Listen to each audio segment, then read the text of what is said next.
Irmãos, boa noite. Graça e a paz do nosso Senhor estejam com todos vocês, com todas as suas famílias também. Deus abençoe a todos. Uma alegria nós estarmos juntos, uma alegria podermos cultuar nosso Deus mais uma vez. Espero que a semana que se passou tenha sido uma excelente semana para você e para toda a sua casa.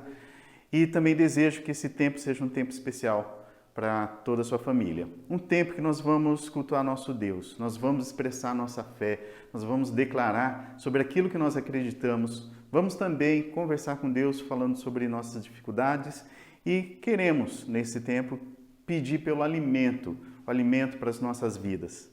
Espero que você tenha chegado com fome, espero que tenha chegado também com sede, fome e sede de Deus, e que você saia completamente satisfeito ou termine esse culto aqui satisfeito em Deus. Então Deus possa nos abençoar nesse tempo de culto. Amém. Boa noite, irmãos. Uma grande alegria estar aqui com vocês nesta noite. Para quem não me conhece, sou Paulo, seminarista aqui na Igreja Presbiteriana Flamboyant. Quero convidá-los a uma leitura bíblica na carta de Pedro, 1 Pedro, capítulo 2. Leremos a partir do versículo 22. 1 Pedro, capítulo 2, versículo 22, que diz: Ele, o Cristo, não cometeu pecado algum e nenhum engano foi encontrado em sua boca. Quando insultado, não revidava. Quando sofria, não fazia ameaças, mas entregava-se àquele que julga com justiça. Ele mesmo levou sobre o seu corpo os nossos pecados, sobre o madeiro, a fim de que morrêssemos para os pecados e vivêssemos para a justiça. Por suas feridas, vocês foram curados, pois vocês eram como ovelhas desgarradas, mas agora se converteram ao pastor e bispo de suas almas. Meus irmãos, essa canção, ela faz uma declaração e ao mesmo tempo ela revela um compromisso. A declaração de nossa fé, de que o Espírito do Senhor age e reina sobre todos nós. E também um compromisso de que nós devemos falar do seu Evangelho, da sua mensagem e trazendo libertação às pessoas que nos ouvem. Declaramos que aqui, pela glória do Senhor, sua graça é manifesta, está presente o seu amor, corações se quebrarão, almas vão se derramar, e o Espírito de Deus reinará. Profetizamos salvação, total libertação, quebrando as cadeias, em nome de Jesus. Aqui não há lugar pro mal, Pai que reina a luz, entronizado Cristo, Ele é o nosso Rei.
Deus se demonstra de várias formas: perdão, compaixão, graça e esperança.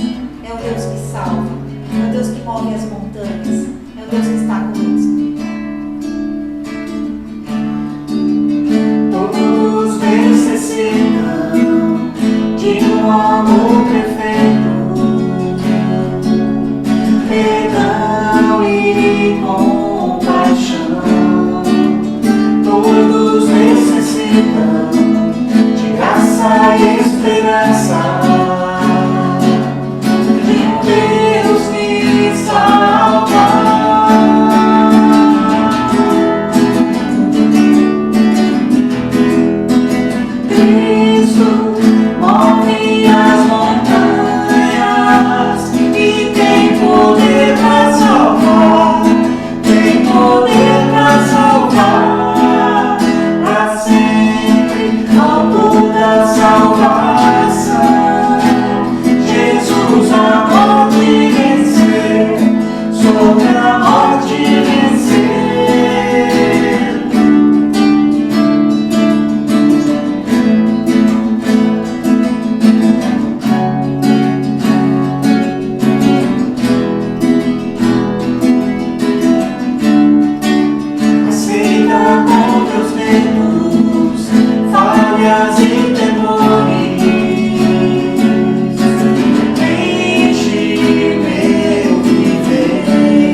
Irmãos, para esse tempo de mensagem, eu queria convidar você a abrir sua Bíblia no Evangelho segundo Mateus, capítulo 9, finalzinho dele, a partir do versículo 35.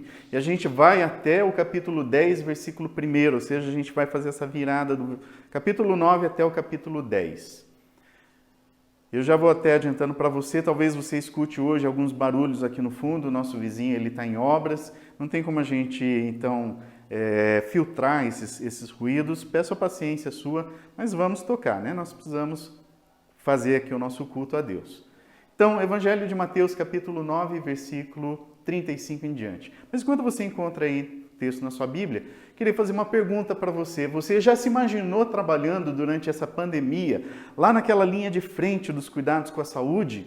Você já se imaginou, por exemplo, dentro de um hospital, numa unidade básica de saúde, tendo que lidar com os doentes? Eu sei que essa é uma realidade já para alguns irmãos, para alguns cristãos, inclusive a realidade para alguns irmãos da nossa igreja. Eles têm que enfrentar essa situação.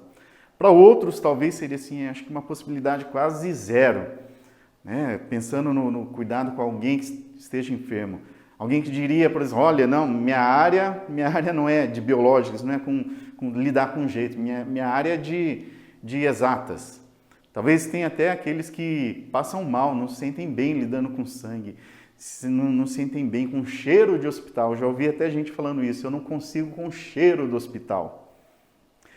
Mas quando a gente olhar para esse texto que nós vamos ler, vai ser a base da nossa reflexão, a gente vai perceber que, na verdade, ele traz para a gente, traz para todo cristão, a responsabilidade de ter que lidar com essa área, o cuidado com a saúde, o cuidado com pessoas enfermas.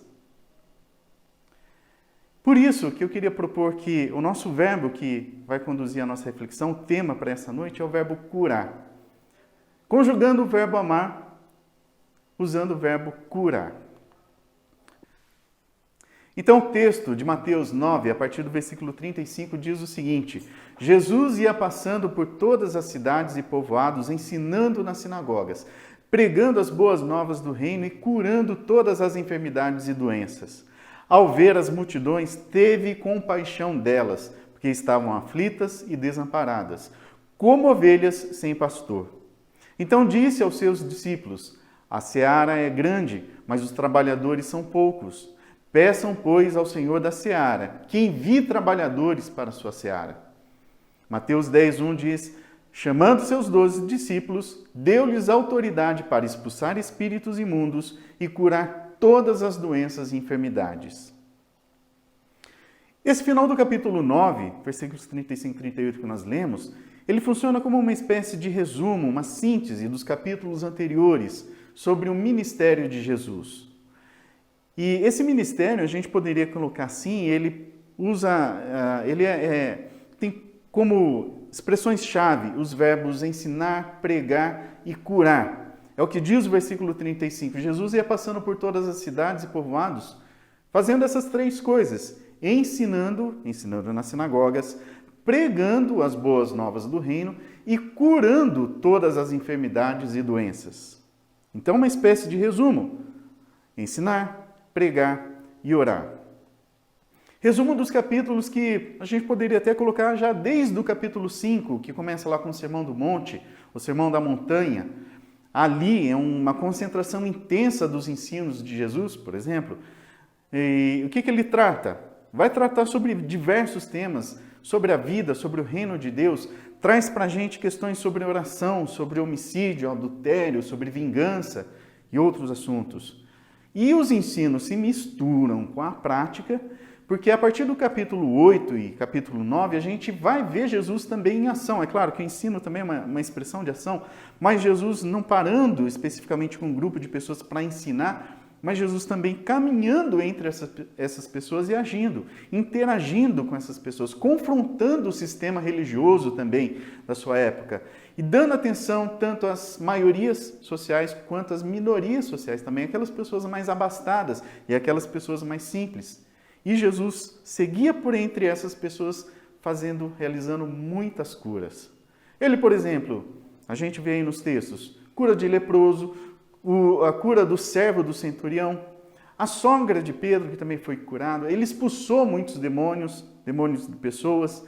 Um paralítico que foi levado pelos seus amigos também foi curado. A cura de uma mulher que sofria de hemorragia. Jesus também ressuscita uma criança, uma menina. 2 cegos recebem vista ou têm sua saúde restaurada e passam a enxergar. Ou seja, muitas curas. Tem outras também, que eu não trouxe todas aqui. Isso porque em Jesus estavam se cumprindo muitas profecias. Por exemplo, a profecia que está registrada em Mateus 8,17, e assim se cumpriu o que fora dito pelo profeta Isaías. Ele tomou sobre si nossas enfermidades e sobre si levou as nossas doenças. Por isso que eu digo, o ministério de Jesus é marcado por essas 3 expressões. Por muitas outras coisas, mas com foco nisso, ensinar, pregar e curar. E o pregar, talvez você tenha questionado nesse momento, mas você não falou nada do pregar. Mas o pregar é como se fosse um verbo aqui, uma expressão que dá mão para os outros dois e anda de mãos dadas com as 2 outras expressões. Pregar é isso, é anunciar as boas novas do reino, mas anunciar através do ensino, através das ações. Por isso Jesus também, a gente pode dizer que ele estava pregando, dizendo: o reino de Deus está próximo. Mas Jesus enfrentou oposições. Não foi fácil a caminhada dele. A gente pode pensar assim, olha, que legal, tem alguém aqui caminhando por essa terra falando tanta coisa boa, fazendo tanto bem para as pessoas. Será que ele está sendo muito bem recebido? Por muitas pessoas sim, mas não por todos. Queria destacar como exemplo, Mateus 8, a partir do versículo 28, a história daqueles dois endemoniados da região chamada dos Gadarenos. Jesus chegou até aquela região e expulsou os demônios desses homens. Teve ali um diálogo com esses demônios, eles pediram para ser mandados por uma criação de porcos que estavam ali por perto. E Jesus fez isso, tirou dos homens e passou para os porcos se jogaram despenhadeira abaixo. E a multidão as pessoas daquela região ali, daquela cidade, ficaram sabendo da notícia e chegaram até ali onde estava acontecendo tudo. E olha que interessante, eles avaliando a cena de tudo que tinha acontecido. Dois homens completamente restaurados. E por outro lado, um bando de porcos. Vejam a aflição daqueles homens, meus irmãos. O tanto que eles estavam em agonia, porque na medida que esses demônios saíram, esses poderes espirituais saíram desses homens e chegaram até os porcos não aguentaram, se agitaram tanto que saíram correndo e se mataram. Era essa a aflição desses homens. E a multidão que chegou, vendo essa cena, olhando um lado e olhando o outro, sabe o que eles preferiram? Preferiram pedir para Jesus ir embora dali, da cidade deles. Porque, no final das contas, de certa maneira, Jesus mexeu no ganha-pão, na estrutura financeira, no trabalho de algumas pessoas. E entre mexer na economia local e restaurar vidas, as pessoas ali preferiram a economia local. E expulsaram, pediram para Jesus sair dali. Mas então, voltando ao nosso texto que nós lemos, capítulo 9. Jesus ia ensinando, pregando e anunciando e curando. Mas parece que acontece uma pausa aqui, nesse momento. E Jesus dá uma olhada no horizonte, dá uma olhada para as pessoas que estavam ali por perto. E viu uma cena bastante trágica. Diante de uma grande multidão, Jesus viu muita gente aflita, desamparada, e o texto diz, como ovelhas sem pastor. Versículo 36. Ao ver as multidões, teve compaixão delas, porque estavam aflitas e desamparadas, como ovelhas sem pastor. Jesus não fica indiferente a essa cena que ele vê. Ele não diz, e daí? A vida é assim mesmo. Fazer o quê? O que a gente pode fazer?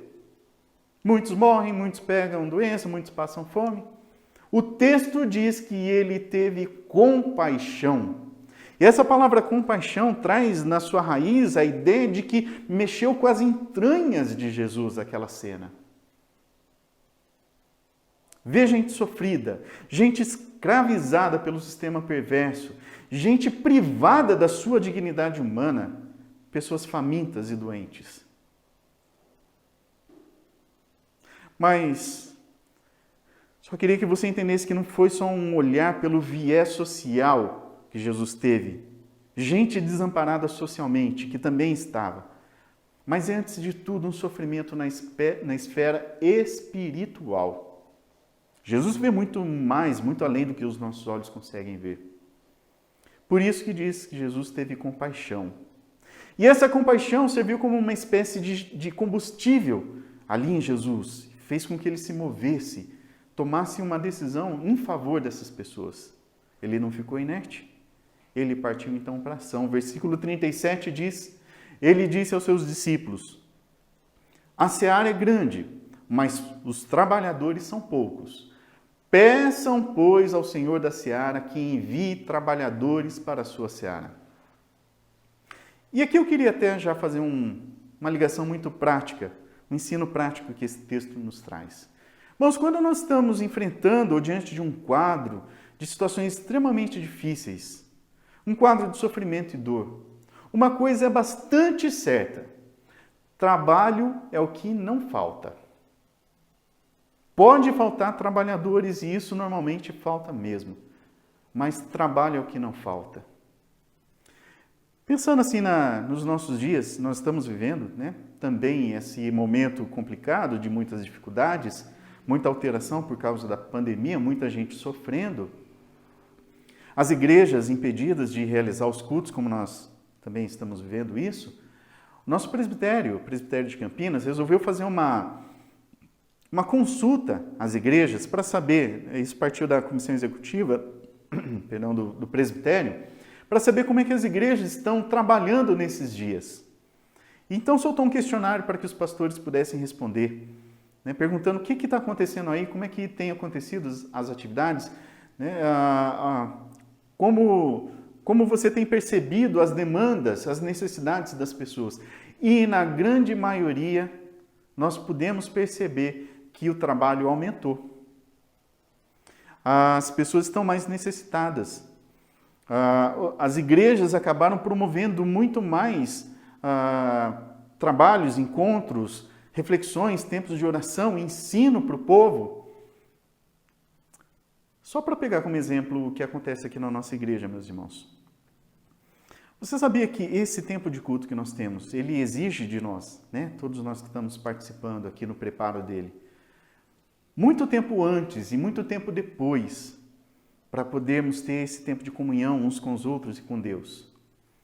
Se eu fosse chutar aproximadamente um tanto de horas que nós precisamos para, desde o preparo do sermão, desde também o preparo aqui do ambiente, do som, da imagem, tudo que está envolvido, a esses 50, 40, 1 hora de culto. Sabe quanto tempo nós precisaríamos, nós temos usado? Eu chutaria por baixo, umas 20, 25 horas. Para que nós pudéssemos ter, para que nós tenhamos esse tempo relativamente curto de culto. Então, trabalho é o que não falta. Eu estou falando do ambiente nosso, de igreja, mas se andarmos, caminharmos por aí afora, nós vamos encontrar muita gente precisando de ajuda. Bom, pensando então agora de novo no nosso texto. E aí? Jesus disse para os discípulos, peçam ao Senhor da Seara que mande trabalhadores. O texto não revela para a gente se de fato eles fizeram esse pedido em forma de oração ou não. Mas, será que o Senhor de fato enviou os trabalhadores? Sim. O Senhor enviou trabalhadores e imediatamente. E sabe quem foi esse Senhor? Muitas vezes nós pensamos no Senhor, o Deus Pai, o que está nos céus, como Jesus tinha falado, né? Peçam ao Senhor. Imagino que ele estava assim se dirigindo ao Senhor, Deus o Pai. Mas a ordem veio diretamente do próprio Jesus, que também é Senhor. Ele ganha esse título, o Senhor das nossas vidas. Aí que entra então Mateus 10, versículo 1. Chamando os seus 12 discípulos, deu-lhes autoridade para expulsar espíritos imundos e curar todas as doenças e enfermidades. Jesus então transfere para os seus discípulos essa autoridade necessária para que eles fizessem um trabalho em nome desse Senhor. Esses discípulos então passam a ser representantes do próprio Cristo. O capítulo 10 segue com diversas outras instruções. Nós não vamos ler, mas eu até faço a sugestão de você fazer essa leitura. Mas quero trazer pelo menos versículos 7 e 8 nesse momento. Por onde forem, preguem esta mensagem. Jesus instruindo seus discípulos. O reino dos céus está próximo. Curem os enfermos. Ressuscitem os mortos. Purifiquem os leprosos. Expulsem os demônios. Vocês receberam de graça, ou seja, gratuitamente. Deem também de graça. Ofereçam sem cobrar nada. Não façam barganhas, não façam comércio. Não exijam dinheiro, porque isso é manifestação da graça de Deus que nos chegou gratuitamente. Então, os discípulos de Jesus também têm que oferecer de forma gratuita. Então, tendo como exemplo o próprio Mestre, os discípulos agora saem e vão para o meio da multidão, para o meio das pessoas, para ensinar, para pregar e para curar. Da mesma forma que o Mestre fez, agora os discípulos também fazem. Os discípulos seguem adiante com a importante tarefa de fazer com que o reino de Deus cresça. Expansão do reino de Deus. E a tarefa foi fácil? Certamente que não. Eles também encontraram muita resistência, mas seguiram adiante. Novamente, pensando nos nossos dias, como é que andam os campos? O que nós vamos enxergar se nós tirarmos um pouco os olhos da direção aqui, da região do nosso umbigo, levantar nossa cabeça e olhar um pouco mais em direção ao horizonte, olhar aquilo que está à nossa volta? O que nós vamos ver? Quantas pessoas estariam próximas? Também teríamos um grande campo de trabalho? Há também um campo que precisa ser cuidado? E nesse campo a gente vai encontrar muitas pessoas saudáveis ou pessoas enfermas. Elas precisariam de cuidados? Queria falar com você que nesse momento se identificou com esse campo. Você está se sentindo como uma dessas pessoas que precisam ser cuidadas. Aquele mesmo Cristo que operou na vida de muitas pessoas, trazendo cura. E aqui eu queria destacar que não necessariamente, e ele fez isso sim, as curas do corpo, mas Jesus se interessou principalmente, primariamente, pela cura interior. Cura que vem de dentro para fora, trazendo vida a espírito, a vida espiritual que estava morta. Mas que tem reflexos também nessa vida física. Isso traz doenças, isso traz tristeza, traz depressão, traz um monte de consequências dolorosas para a gente. Esse mesmo Cristo está aqui e se importa também com a sua vida hoje. Você não precisa se sentir desamparado. Mas se você estiver se sentindo desamparado ainda assim, perguntando, mas onde está esse Cristo? Aí a notícia que eu queria te dar é, ele está conosco mesmo que a gente não consiga ver. Mas ele tem aqui na terra os seus representantes que nós podemos ver, nós podemos ter contato, conversar, tocar. São aqueles que confessam Jesus Cristo como Senhor e Salvador das suas vidas. São esses que carregam consigo uma profissão de fé. São esses que levam a mensagem do Evangelho àqueles que ainda não conhecem. São esses chamados cristãos. E agora com esses cristãos que eu quero conversar, com nós cristãos. Você tem percebido, meu irmão, minha irmã, esse campo tão grande que precisa de cuidado? O que é que Deus tem colocado na sua mão que você pode usar como remédio para levar alívio e cura para as pessoas? De novo, eu não estou falando aqui aquela proposta, em tom de brincadeira que eu fiz no começo do sermão. Estarmos de fato presentes dentro de um hospital ou de uma unidade básica de saúde. Não precisamos. Se alguém quer trabalhar com essa área, vá estudar, vá se especializar. Mas nós temos uma mensagem, nós temos um remédio que traz vida para as pessoas. E somos empurrados, conduzidos por nosso Cristo, para estarmos no meio dessas pessoas oferecendo esse remédio. Esse remédio é o próprio Cristo, é a mensagem do Evangelho. Olhando para esses três verbos, ensinar, pregar e curar, pelo menos na minha percepção, o que eu entendo que nós temos mais dificuldades é com essa expressão do curar. Falando aqui sobre nossa denominação Igreja Presbiteriana, nós nos esforçamos bastante em relação à questão do ensino, nós nos esforçamos por nos aprofundarmos nos textos, mas sinto, a partir da minha própria vida, mas olhando também para a vida dos nossos irmãos, que a prática muitas vezes deixa um pouco a desejar. Temos dificuldade de sair e ir ao encontro das pessoas que precisam. Por isso a minha palavra é um desafio para todos nós. Nós precisamos nos movimentar. Já adianto para você, nós vamos encontrar também resistência. Foi assim com Cristo, foi com aqueles discípulos lá nos primeiros dias, não vai ser diferente com os nossos dias. Sim, resistência do sistema, resistência do mal que habita esse mundo e tenta governar de forma completa, porque esse mal não quer libertar essas pessoas dessas correntes que ele tem aprisionado. Mas nós temos Cristo como nosso aliado. Não precisamos temer. Aquela autoridade que Jesus ofereceu aos seus discípulos, ele também nos oferece. Nós podemos também falar em nome dele, agir em nome dele, desde que nós estejamos sempre em sintonia com ele.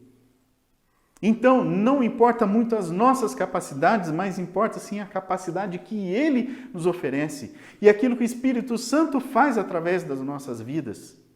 Mas nós precisamos nos apresentar para o trabalho, como o profeta já disse.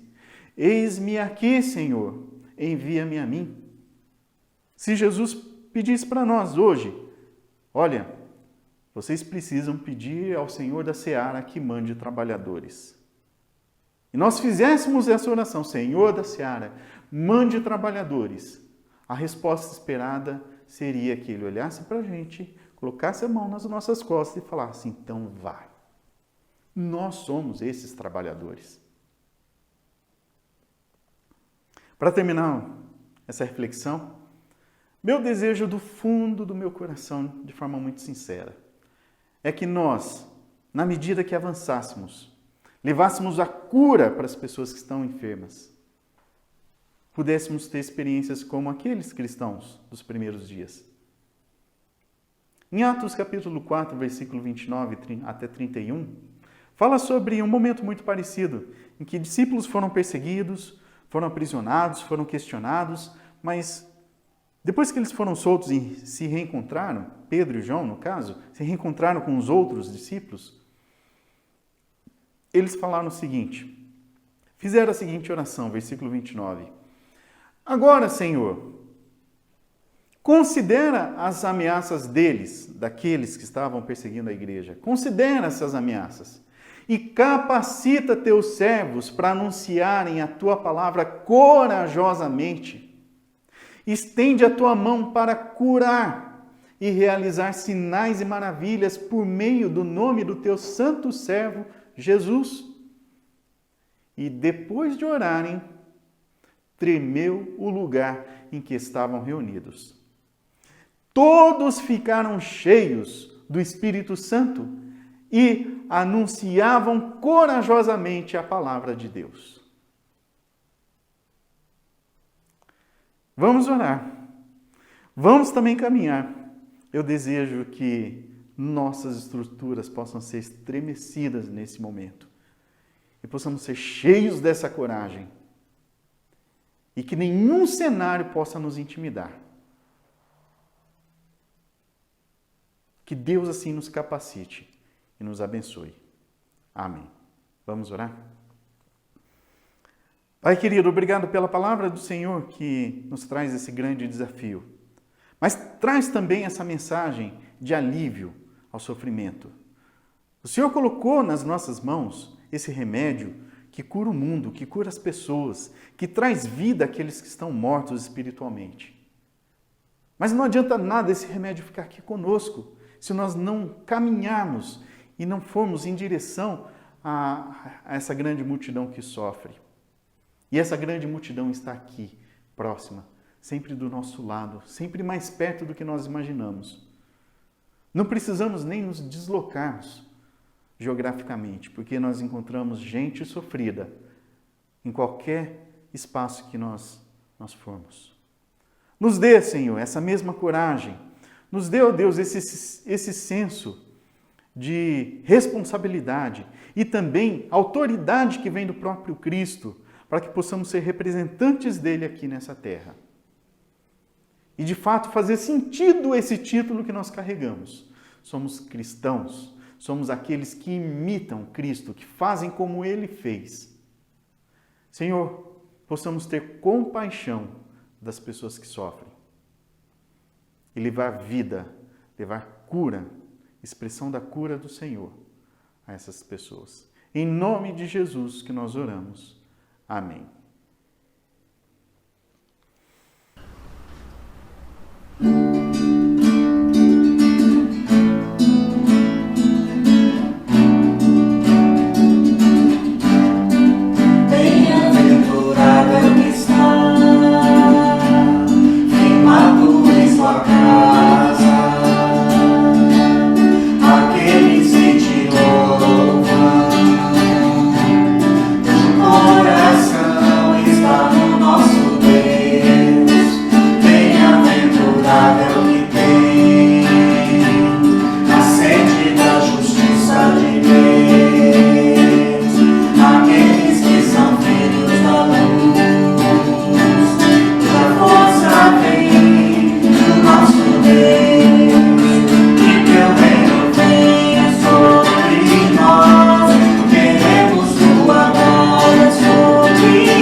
Nós já estamos finalizando o nosso culto. Eu queria passar alguns recados das atividades que nós temos para a semana.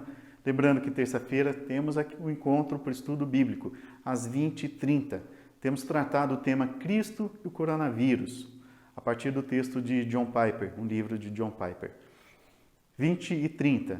Compartilhe o link que você receber para que outras pessoas também possam participar desse tempo de estudo. Na quinta-feira, se Deus permitir também, às 20h30, mais um tempo de encontro, um tempo de oração, um tempo que nós podemos compartilhar alegrias e tristezas, preocupações, clamar ao Deus, clamar ao nosso Deus que venha nos socorrer. E aos domingos, às 15 horas, nós temos o encontro com as crianças. Eu pediria que todas as famílias que têm crianças pudessem reservar esse tempo.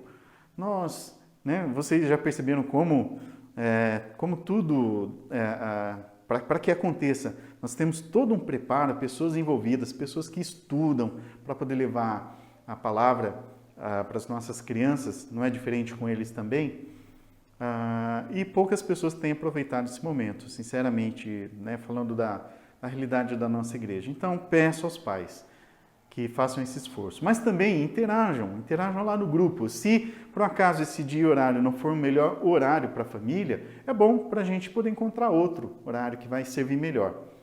Tá certo, irmãos? Sobre os aniversariantes da semana, Na quinta-feira, aniversário da Monique, parabéns para ela. Também aniversário de casamento, Hernani e Giovanetti. Deus abençoe o casal. Sexta-feira foi aniversário da Ana Paula. E no sábado tivemos aniversário do Daniel Neto.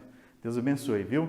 Abençoe todos vocês. Que possa ser um ano de muitas alegrias, muitas histórias boas, como eu costumo escrever também lá no nosso grupo, né? Histórias boas com Cristo. São esses recados. Eu queria, então, que nós pudéssemos ter um momento de oração final e vou pedir a bênção de Deus sobre a vida de vocês. Deus, muito obrigado por mais esse tempo de culto, de encontro, de comunhão com o Senhor, de comunhão com os irmãos. Que possamos seguir a semana com os desafios que o Senhor vai nos propor, entendendo que somos capacitados pelo Senhor para fazermos o trabalho que o Senhor tem colocado nas nossas mãos. Nos dê coragem, trepidez, para que a palavra seja proclamada e muitas pessoas recebam essa cura das enfermidades, as enfermidades que começam aqui no espírito delas, na vida espiritual delas. Obrigado pelos aniversariantes, obrigado pelos motivos de alegria, tantas bênçãos que o Senhor tem derramado sobre nossas vidas. E, ó Deus, que em nome de Jesus, se assim o Senhor quiser e permitir, na terça-feira, então, possamos estar novamente juntos. Em nome dele que oramos. Amém. Queridos irmãos, que a graça do nosso Senhor Jesus Cristo, que também as ternas consolações do Espírito Santo e as bênçãos de Deus o Pai estejam com vocês, não somente hoje, mas para todo e todo sempre. Amém.